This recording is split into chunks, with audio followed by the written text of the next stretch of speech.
அக்கா தேங்காய் பால் கொழுக்கட்டை ரெடி ஆயிடுச்சு, வந்து சாப்பிட்டு பாருங்களேன். சாப்பிட்டு டேஸ்ட் பார்த்துடலாமா கண்ணு?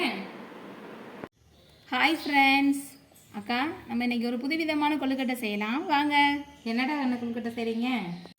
மாவு லைட்டாக வறுத்து எடுத்துக்கணும். மாவு பிணைகிறதுக்கு தேவையான தண்ணி எடுத்து அதை சூடு பண்ணி எடுத்துக்கிட்டு ஒரு ஸ்பூன் நெய், கொஞ்சம் உப்பு போட்டு கொதிக்க வச்சு எடுத்துக்கலாம். ஹாட் வாட்டரை ஊற்றி நம்ம கலந்து எடுத்துக்கலாம். ஏலக்காய், சுக்கு, அஸ்கா பவுட்ரு பண்ணதை போட்டுக்கணும். இதுலேருந்து நான் வீட ஃபஸ்ட்லேருந்து சொல்லட்டா. இன்றைக்கி நம்ம பால் கொழுக்கட்டை செய்யலாம் வாங்க. சுடு தண்ணியில் உப்பு போட்டு பச்சரிசி மாவை கலந்து நல்லா பிசைஞ்சு உருண்டைகளாக உருட்டி எடுத்து வச்சுக்கிட்டாச்சு. 1/2 லிட்டர் பால், சர்க்கரை, ஏலக்காய், சுக்கு போட்ட பவுட்ரு, தேங்காயில் நம்ம பால் ரெடி பண்ணிக்கணும். சட்டி சூடாயிருச்சு, தேங்காய் பால் கலந்துக்கலாம்.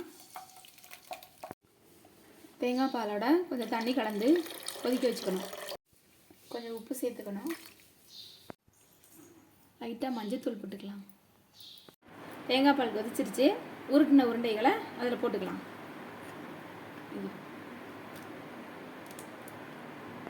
நம்ம போட்ட உருண்டைகள்லாம் மேலே வந்துருச்சு பாருங்கள், இதுதான் நம்மளுக்கு பதம்.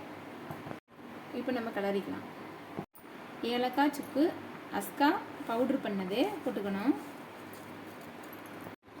கொழுக்கட்டை மாவுலே கொஞ்சம் தண்ணி ஊற்றி கலக்கி அந்த கலவையை ஊற்றினோம்னா கொஞ்சம் திக்காக இருக்கும்.